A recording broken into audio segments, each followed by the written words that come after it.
ready to talk with Natasha G. G, G, I'm the best. G, G, G. Talk with Natasha G. Talk with Natasha G. Talk with Natasha G. Talk with Natasha G. Talk with Natasha G. Talk with Natasha G. I'm the best. Talk with Natasha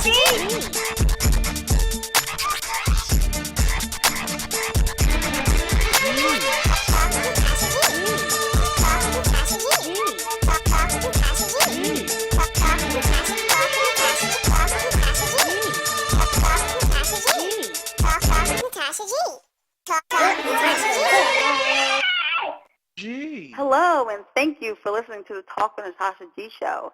I am your host, Natasha G, and today's segment, we're going to be discussing advice column questions. So if you submitted a question and I begin reading it, you do not have to turn me off because I've changed your names so that to ensure anonymity. And if we do go over your question, you'll receive a gift within 7 to 10 days, so you can look forward to that.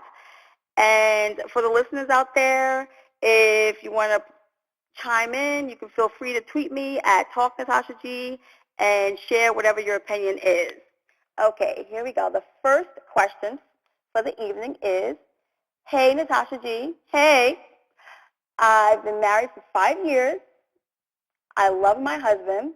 He's truly my soulmate. Unfortunately, I have a problem with my husband's family. Unlike myself, my husband comes from a very close-knit family that gets together to celebrate every holiday that exists. Just once, I would like for us to stay home by ourselves and celebrate a holiday excluding his family.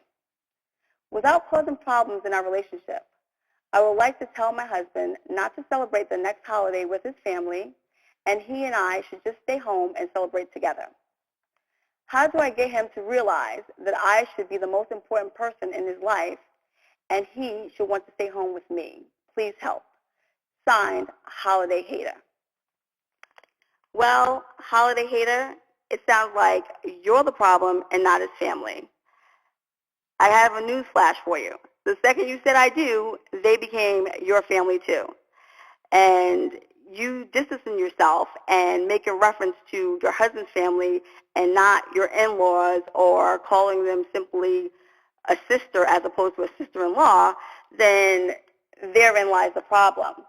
I don't know if you have children or if you plan on having children, but a close-knit family will provide a great source of strength, support, traditions, morals, and let's face it, I mean, we live in a world that's becoming more and more amoral and non-traditional. Why wouldn't you want that in your life? You need to get in and on the planning in these dinners. You need to see how you can participate to make things better so that you feel like you're a part of it. I mean, I feel personally, and don't be offended, that your statement is simply selfish, controlling, and downright egocentric. So, if you say you value your relationship with your husband, he's your soulmate, and you love him as much as you say you do, then you need to act like it and begin to embrace the very family that he loves so that it can be a great experience for you both. And then make these holidays something that you look forward to doing. Make yourself a part of it. See how you can help. And more importantly, if you're feeling that you want to leave a little early, then that's fine. But make sure you go and just tell your husband, say, honey, let's we partaken in dinner and let's have dessert at home with his favorite dessert and his favorite negligee. But for you to simply request to not go and not celebrate, it's downright rude and disrespectful. You cannot do that. You cannot have a healthy relationship in that manner. If you tell this man that, it is going to cause a problem. There's no way you can possibly tell him. What you have to do is just simply acquiesce and make yourself a much more bigger part of it all. Okay, I see we have a tweet coming in from, this is Sabrina B. from Florida. And she says, yesterday at Easter, they had to call the cops with her and her in-laws. Her sister-in-law and her got into a fight. So tell Holiday Hater to get over it. Well, basically, I agree with her. I mean, you see, they're at odds, and you don't have that problem. You're not, because you didn't convey that this family was being rude to you, neglecting you, doing things to make you feel uneasy or uncomfortable. I think the issue here, it lies within you and your own insecurities or whatever that you may have. So by all means, get yourself involved, appreciate the fact that they do exist and that you have someone who values family morals, traditions, because that's a rarity and you need to be grateful. Okay, thanks again for the question. Okay, moving along. What's up, Natasha G? I effed up. My wife and Jump Off, and yes, it reads Jump Off, are both pregnant. I went from having no children to getting ready to have 2 children. I'm good with my wife having my baby, and I hope it's a boy. I keep trying to tell my Jump Off to get an abortion, but she keeps saying she ain't going to do it because she don't believe in killing babies. She wants me to leave my wife and be with her so we can raise her baby together. She said if I don't leave, then she's going to tell my wife. I told her from the beginning, before I started messing with her, that I wasn't going to ever leave my wife, and she's crazy for asking me. And if she tells my wife, I'll kill her. Please tell me how I can make this crazy broad get an abortion. Signed, I effed up. Jesse, Jesse, Jesse. What in the world were you thinking? Out of all the ideas, why did you think this one would be a good one? And furthermore, I love how you distance yourself from this chaotic world that you created. Your lack of respect for this woman that you had an affair with and the lack of respect that you have for your wife is offensive to me. My question to you is, when are you going to grow up? You are the one who made these actions and now experiencing the negative ramifications for them. You now have to accept responsibility. And ultimately, to answer your question, you can't make her get an abortion. You can't make anybody do anything that they don't wish to do.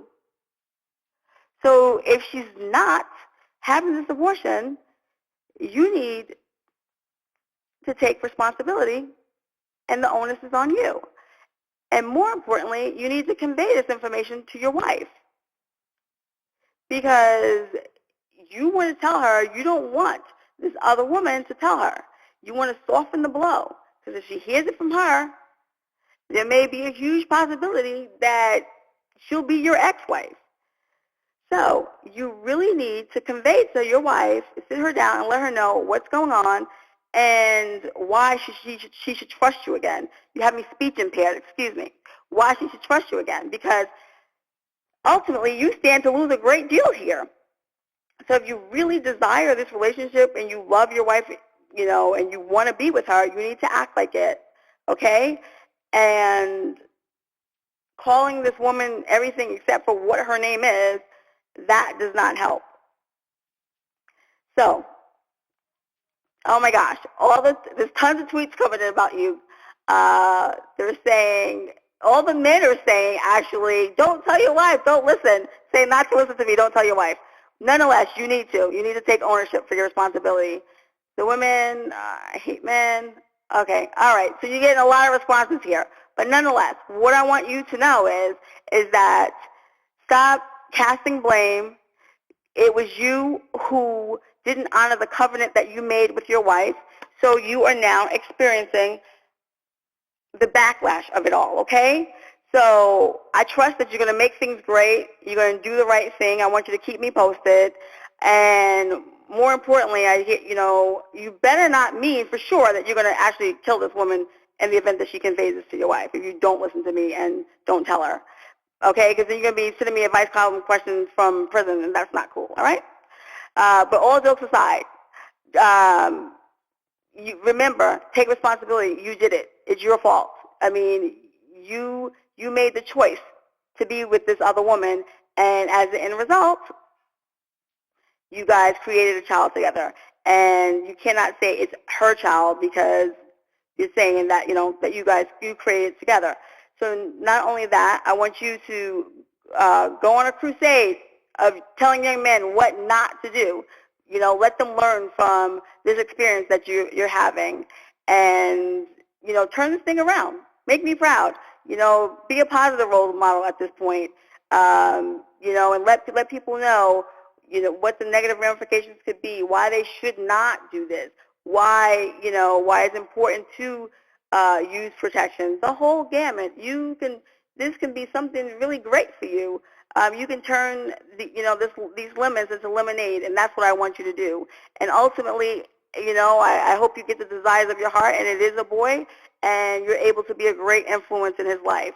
But thanks again for your question. Make sure you keep us posted, and I have every confidence that you'll be great. Things will turn out for you. All right. Thanks again. Okay. So the next one here is, hey girl, I've been best friends with my male friends since we were in junior high school. We get along great. There's nothing we don't do together. Friends and family have been telling us for years that we should be together. After the two of us having several failed relationships, we decided to take the advice of everyone and become a couple. Things have been amazing, and we wondered why we were so stubborn. He has proposed to me, and we have been planning our wedding. I thought life was perfect until the day we decided to consummate the relationship. Whoa. Don't get me wrong, it wasn't the worst, but it definitely needs work. One time, I even faked it. I thought I would never fake it, but I did. I only did it because I love him and I didn't want to hurt his feelings. Should I speak to him about it, or should I just tolerate him not completely satisfying me? Signed, I faked it. Absolutely not will you just tolerate it. You just told me all these phenomenal things, that you guys get along so great, you do everything together, and you're so happy. Why not be blissfully happy? I mean, approach him about it, talk to him, and just work on the approach. You yourself, just could bring it up and simply ask, are you satisfying him, to open up the conversation. Don't be so arrogant. You may not be pleasing him either. So it's something that needs to be discussed and not just be swept under the rug. I mean, if you guys have this rapport and you've been friends for such a long time, and maybe it could have been really awkward, the time that you guys decided to indulge. So take the time, discuss it, and keep the lines of communication open. That's always key in any relationship. Just make sure that you're conversing about it. Don't be harsh. Don't be vulgar. Just simply, converse about it.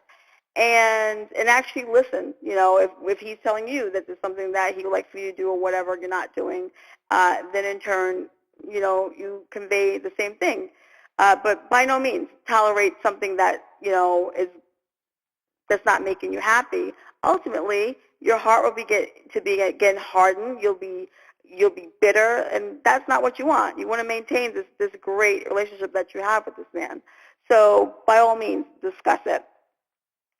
And, help out, I mean, help him out, show him, just do things that's going to, you should be comfortable enough to speak to him. I don't think that he will be terribly offended, but you know him, so you know what's going to work, what's not going to work. But by all means, discuss it. I wish you guys a phenomenal life together and a future of dreams come true. And I'll be looking forward to my invitation in the mail to the wedding, all right? So by all means, discuss it. I wish you all the best. Thanks again for your question. Okay, next question. All right. Hello, Natasha G. I had my friend write this letter for me. I have been keeping a secret from my girlfriend of 2 months. I really like her and feel that she may be the one. It has taken me a long time to find someone who makes me happy like she does. So I'm worried that when I tell her my secret, she may want to call things off. My girlfriend is very educated. She has a PhD. I, on the other hand, am a very hard worker, and with help of friends and family, have managed to own and operate a successful landscaping business. My secret is this. I'm not a strong reader. I manage to make words out, but there are a lot of words I don't know. So I constantly make excuses like I don't have my glasses with me, but get this, I don't even wear glasses. That's cute, creative, okay. I had to drop out of school in 5th grade to help my family put food on the table. I said I would always go back, but never have. Because I'm so fearful of her leaving, I have enrolled in classes. Should I tell her, or should I continue to keep the secret? Signed, Wanting to Read. Let me say this, Wanting to Read. I am extremely proud of you.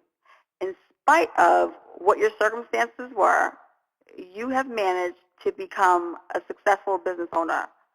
That's nothing to take lightly. And there's nothing to be ashamed about of being enrolled in school.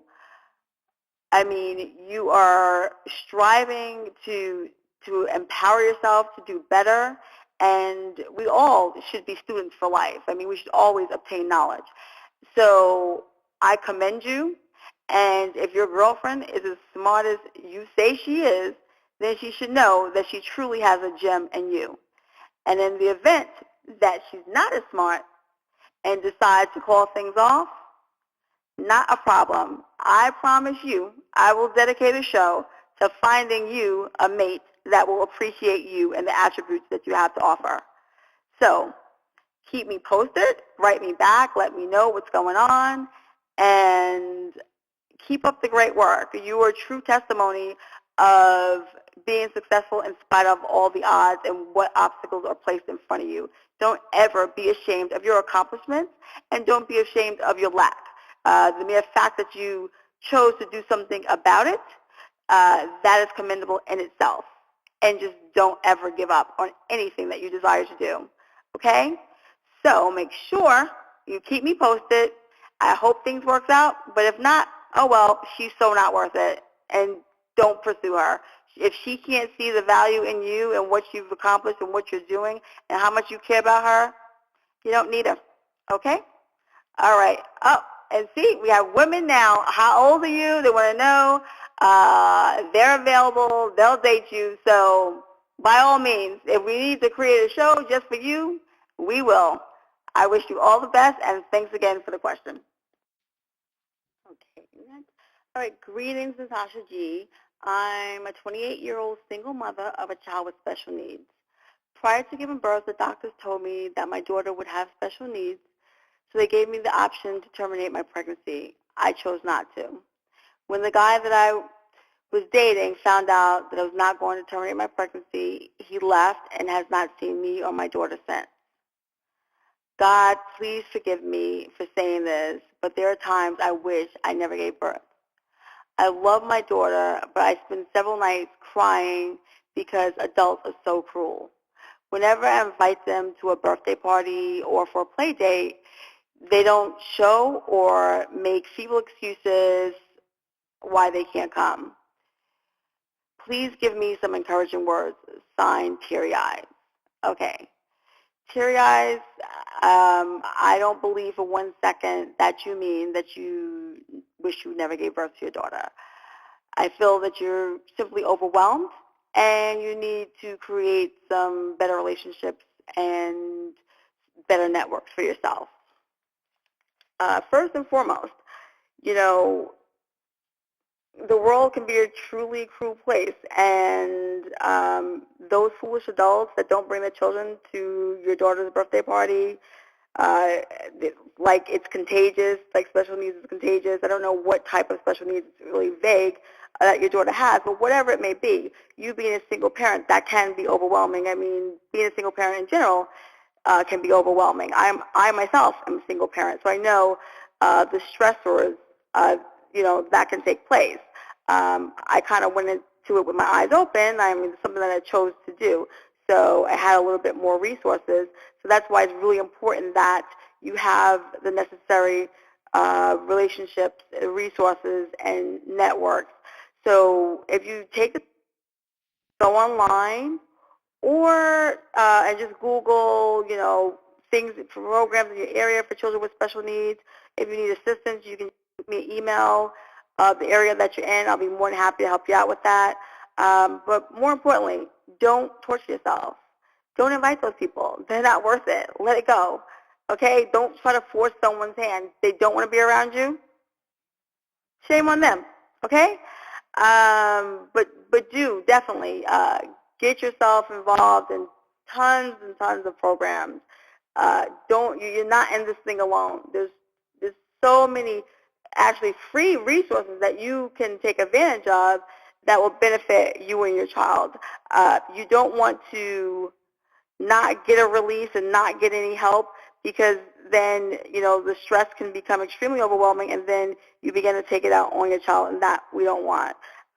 She needs you more than anything.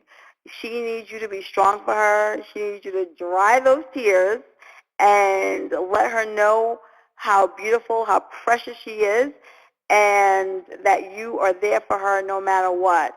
She needs to feel protected and loved like any other child, and not any light whatsoever shined on what her deficiencies may be.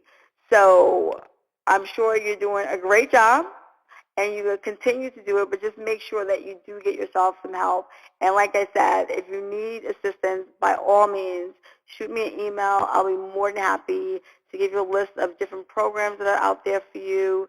Just know that there's help out there, and, you just keep it up. Just don't give up. Just don't ever give up. And continue to love, protect, teach, and lift up your daughter, give her tons of praise, and everything will be okay, all right?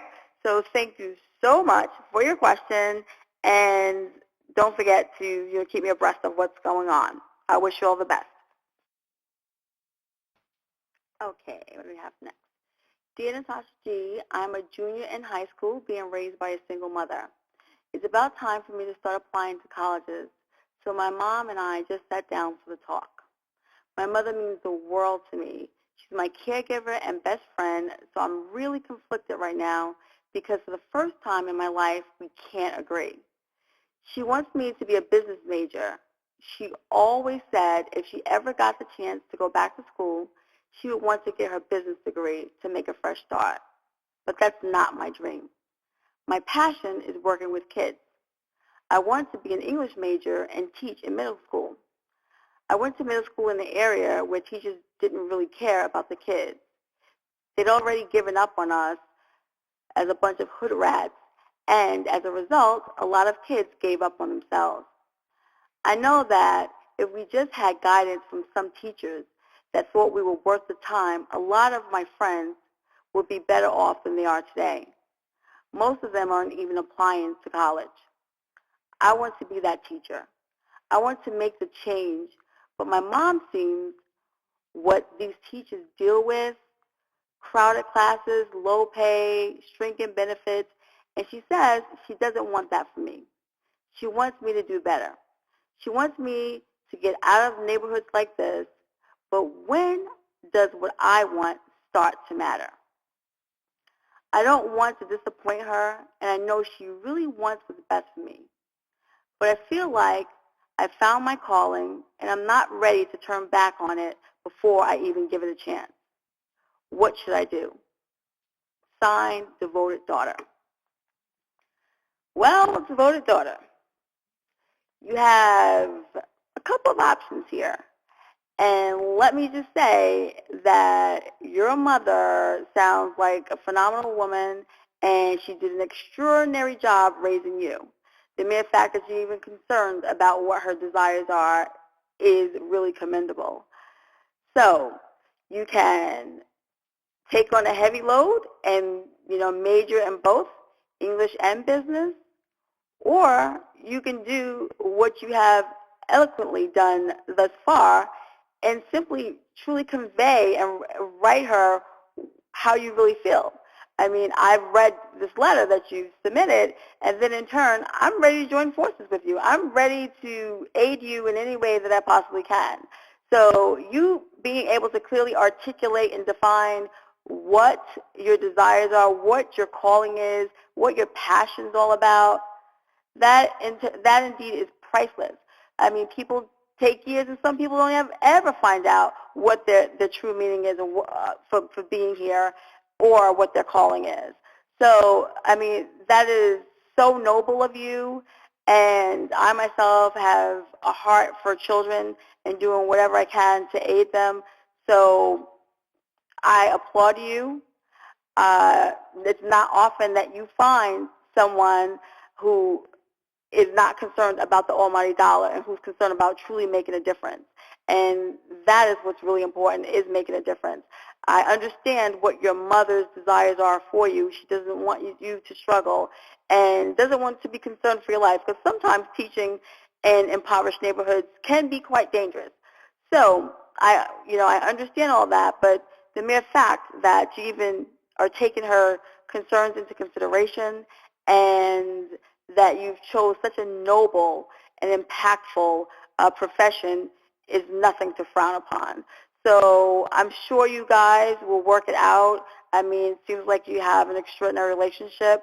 Just really simply convey to her, how you feel. Like, I mean, if she's not letting you speak when you guys are conversing and she's interjecting, by all means, write it out. Write her a letter. Do what you've done, and pour your heart out to her. Let her know everything, how you feel. And if that doesn't work, then, sweetheart, what you're going to have to do is have a double major. All right. So keep me posted. I would love to know how things turn out with you. Thank you so much for taking the time to submit your question, and good luck to you. Okay, so the next question is, hi, Natasha G. My boyfriend and I have been dating for 3 years now, and last month I asked him to marry me. He said yes. We're planning this huge wedding and honeymoon in the Bahamas, but when I brought up the guest list, he would dodge the issue. I never met his family because he moved to New York from Wisconsin, and I always assumed we never went because of money, or at least that's what he always said. As it turns out, he's not out to his parents. This was a complete shock to me. My boyfriend never struck me as the closeted type.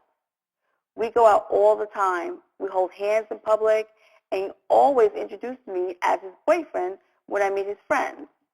In 2014, at 31 years of age, I thought this was a non-issue.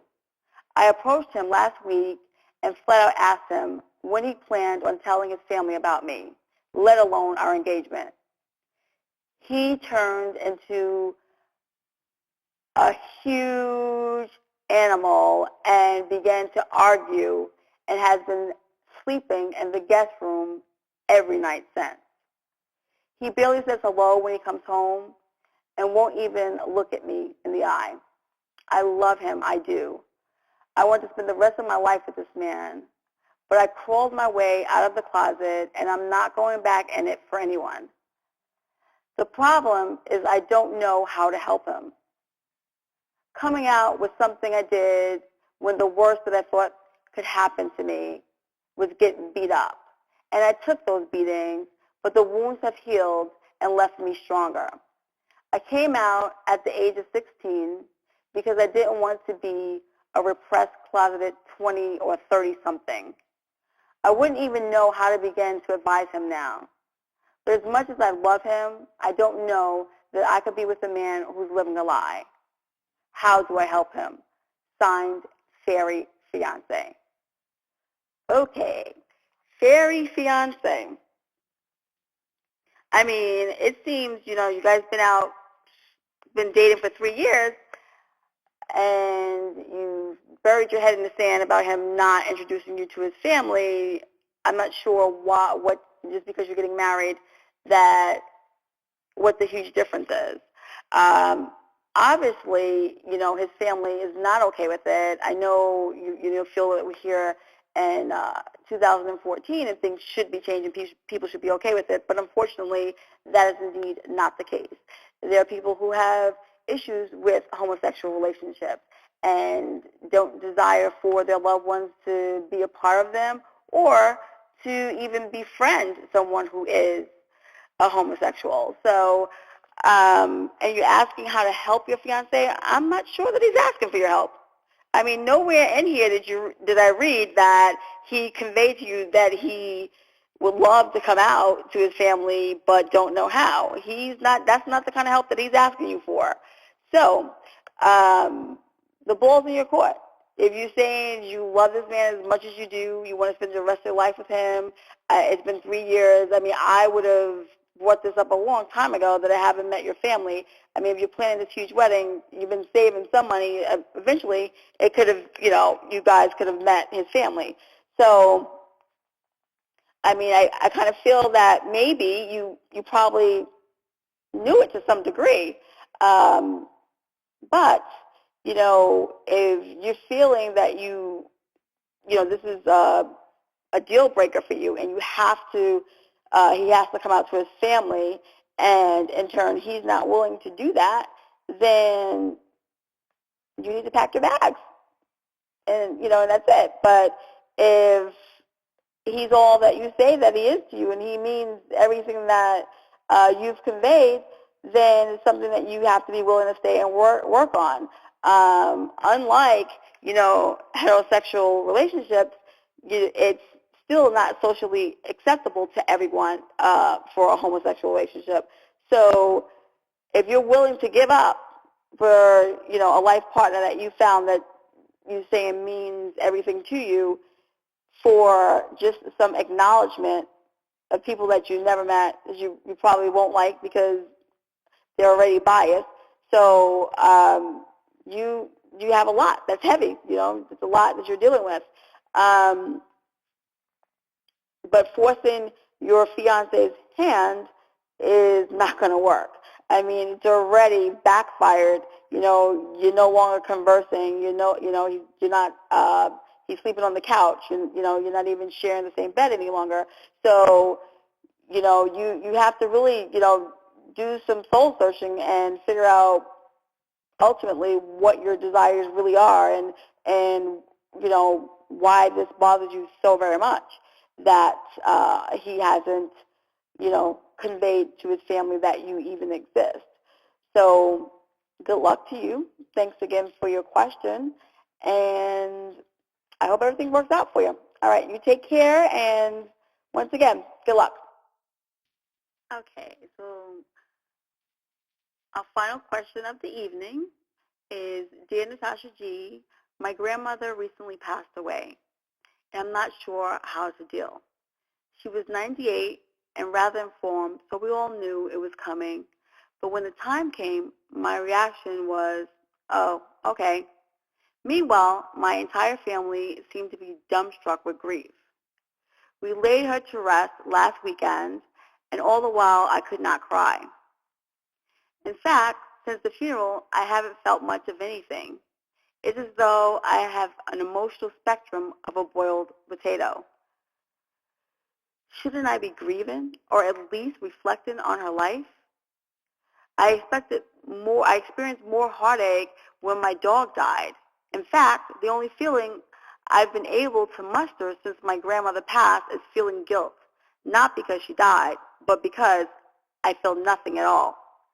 Furthermore, my guilt is compounded because here I am, my grandmother dead, and I've managed to make it all about me. All I can think about is myself. Is it wrong to feel this way or not feel at all, as the case may be? Am I an emotional time bomb waiting to erupt? I know how to handle depression, but apathy is new to me and it just feels wrong. How can the healing begin if the pain never starts? Signed, Griefless Grandchild. Griefless Grandchild. Everybody mourns in their own way. And the mere fact that you were prepared and knowing that your grandmother was going to pass away, you were able to manage your expectations, and you began to make peace with her being deceased. So as the end result, you didn't experience the same grief as everyone in your family did. Does it make you love her any less, or does it discredit how you're feeling? It could be a multitude of things. If you were very close with your grandmother and didn't have any regrets, and you let her know how much you loved her continuously, that's another reason why you may be at peace with the whole experience that's transpired. Quite often, when people have regrets or had an argument or were at odds with someone who has passed away, then in turn a lot of guilt takes over them. Normally they're the loudest ones to cry at the funeral. Not saying that's the case with your family. I'm just giving you some different scenarios. Also, people, that's another form of grieving, not expressing any emotion too.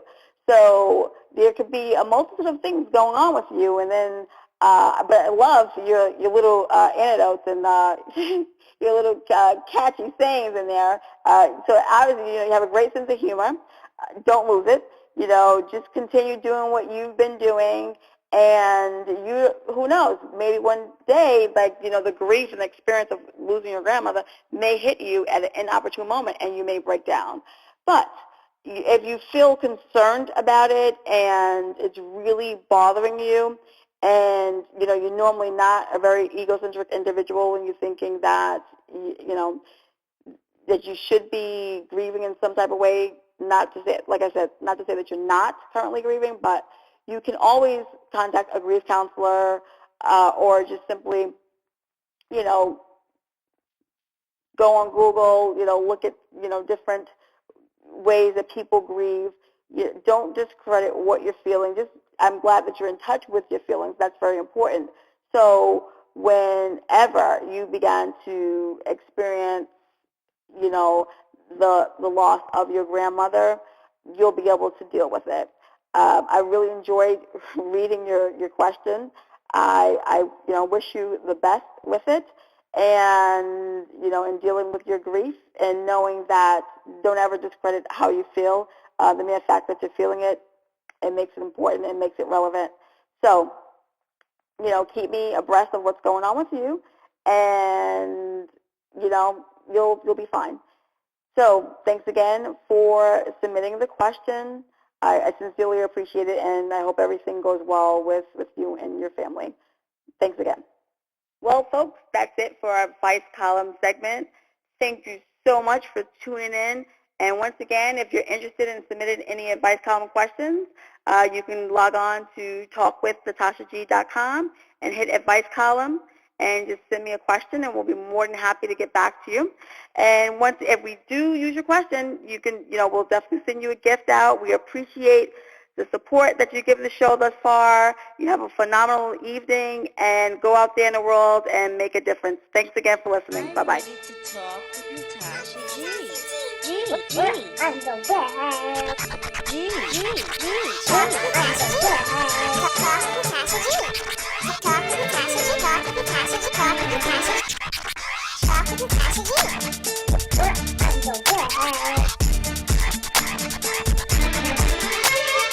I'm the best.